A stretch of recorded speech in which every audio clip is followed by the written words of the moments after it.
महंगाई पर काबू पाना शायद नई सरकार के समक्ष सबसे बड़ी चुनौती होने जा रहा है। बीते साल में खेतीबाड़ी की विकास दर 3.5% से ऊपर रहने की उम्मीद है और इसी वजह से मानसून के मोर्चे पर कोई भी बुरी खबर इस साल कृषि विकास की दर को 1% तक नीचे गिरा सकती है। ऐसे में साफ है कि महंगाई के मोर्चे पर सप्लाई को दुरुस्त करना ही नीतियों की सही दिशा है और महंगाई को रोकने के लिए ब्याज दरों को बढ़ाना सरकार की प्राथमिकता नहीं होनी चाहिए। दरअसल नरेंद्र मोदी ने अप्रैल 2010 में ही महंगाई को रोकने के उपायों पर एक समिति बनाई थी, जिसकी रिपोर्ट को जनवरी 2011 में तत्कालीन प्रधानमंत्री डॉक्टर मनमोहन सिंह को सौंप दिया गया। 20 बिंदुओं और 64 सिफारिशों वाला यह दस्तावेज अब नई सरकार की महंगाई पर लगाम की नीति का एक बड़ा आधार हो सकता है। इन 20 सिफारिशों में एपीएमसी अधिनियम में संशोधन, कृषि बाजार का उदारीकरण और भारतीय खाद्य निगम का स्वरूप बदलना जैसे बड़े कदम शामिल हैं। बहुत मुमकिन है कि नई सरकार में एफसीआई की खरीद, संग्रहण और वितरण के काम को अलग अलग किया जा सकता है। भारतीय खाद्य निगम ने एक आरटीआई के जवाब में एक ऐसा खुलासा किया जो आपको चौंका सकता है।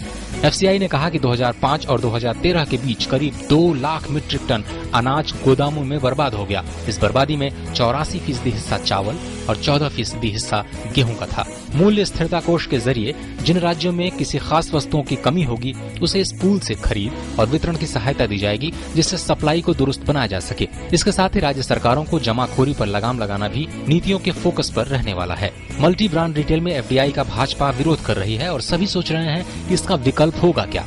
गुजरात में मोदी सरकार ने संगठित कारोबार और सहकारिता के जरिए रिटेलिंग की नीति को बढ़ावा दिया है, जो गुजरात के अमूल की सफलता के पीछे का मॉडल है। लेकिन अब भी कुछ बड़े सवाल हैं जो नई सरकार के सामने चुनौती बनकर खड़े हैं। अगर मानसून सामान्य नहीं रहा और खेतीबाड़ी की विकास दर में कमी आई तो सरकार की नीति क्या होगी?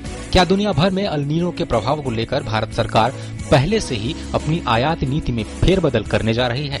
अमूल के सहकारिता मॉडल को देश में सफलतापूर्वक लागू तो किया जा सकता है, लेकिन क्या इससे दूध के दाम कम होंगे?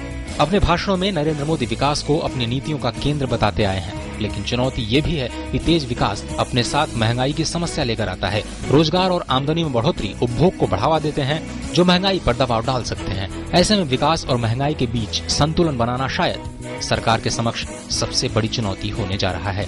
Ajay Mishra, DD news, Delhi.